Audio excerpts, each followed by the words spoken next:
It's that time of the day to have a look at the Stewards report with the chief steward here, Brad Lewis. Brad, a very good day of racing. We raced on a good 4. The track was safe and sound and the rail was out 3.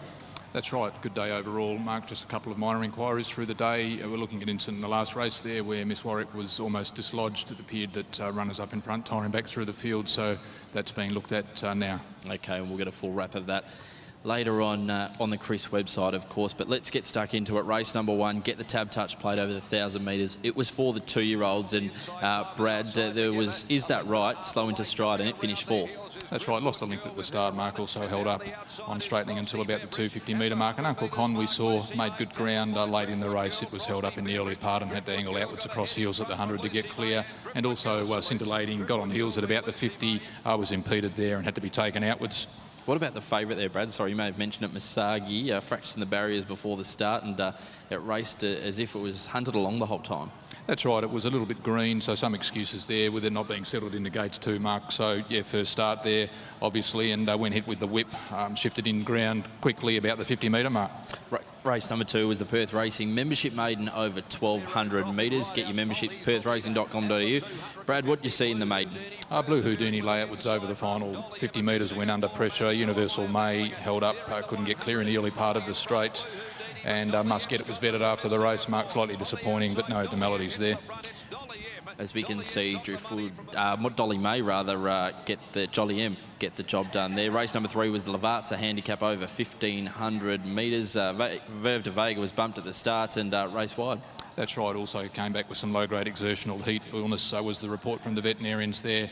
General Husson, that pulled hard when leading, also cast a plate, so some excuses there. Persian Princess returned slightly lame in the off-4 and will now go for a spell. And Fast as the Wind knuckled quite badly, Mark, at the start and veered outwards and got a bump there. And we also saw Single-Minded Lady. It compounded badly from the 400 metres. It did return with a self-inflicted abrasion to the near hind coronet.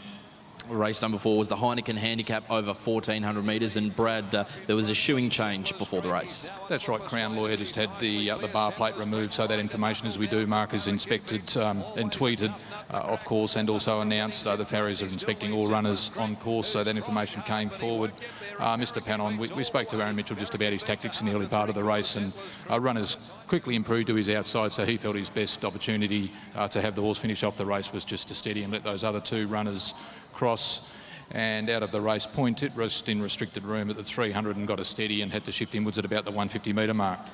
Race number 5 was the Stone Motherless after the race's handicap over 1,000 metres. We'll see you there after this.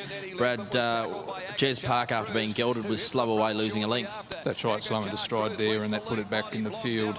Peninsula, it was keen early and got some crowding from its outside, seemed to overreact to that and then raced ungenerously through the early stages and was just held up for a short distance over the final part of the race, Mark. Race number 6 was the Auto Classic BMW Chinese New Year race day. 4th of February over 1,200 metres, and Mr. African, the big boy, he bounded at the start and was a bit keen. Yeah, it can be a bit of a handful, this horse, in having him ridden midfield, but he did over-race. Jin Tang held up for a short distance on straight. My Greek boy, after winning at Albany last start, not very impressive today. It did want to hang outwards and got on the inside running rail at about the 400 metres, and trainer Steve Wolf won't bring this horse back to Ascot in the immediate future. It needs more spacious tracks. Race number 7 was the Australia Day Barbecue next Saturday handicap. It was over 1,800 metres, and Juicing Carrots was very keen in the run. It was, and we did have the vets check the horse. It didn't really run on in the straight, so we've had advice from the trainer that it won't start now for 3 weeks, Mark. 11 seconds, we saw it dictate the pace, and Chris Ganchimi did say that they have been trying to have this horse ridden forward in recent starts, Mark, but at its last run there was a delay and it dwelled at the start and lost ground, consequently couldn't take up a forward position.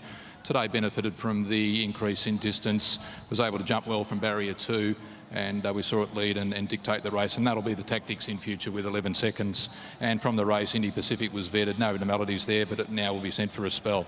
Race number 8, the lucky last on the day, was the Summerbright Lager handicap over 1,600 metres. Brad, you did mention there was an incident where Lucy Warwick almost lost her irons. That's right, it was about the 500 metre mark, and that's where Kingdom of Dreams seemed to be tiring quite badly through that section, Mark, so most likely that is a major contributing factor to Miss Warwick almost being dislodged on Blood Buzz Ohio.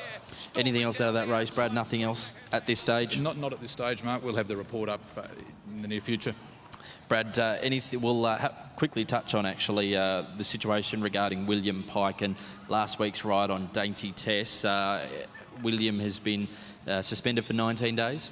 That's right, and that is effective from midnight tomorrow night. So he can take his rides at Mount Barker, and that 19-day suspension commences from tomorrow night. Brad, tell us what was the ruling and what happened, of course. Tell us what happened in the incident. Okay, so there was an extension of Jockey Pike's right arm and whip.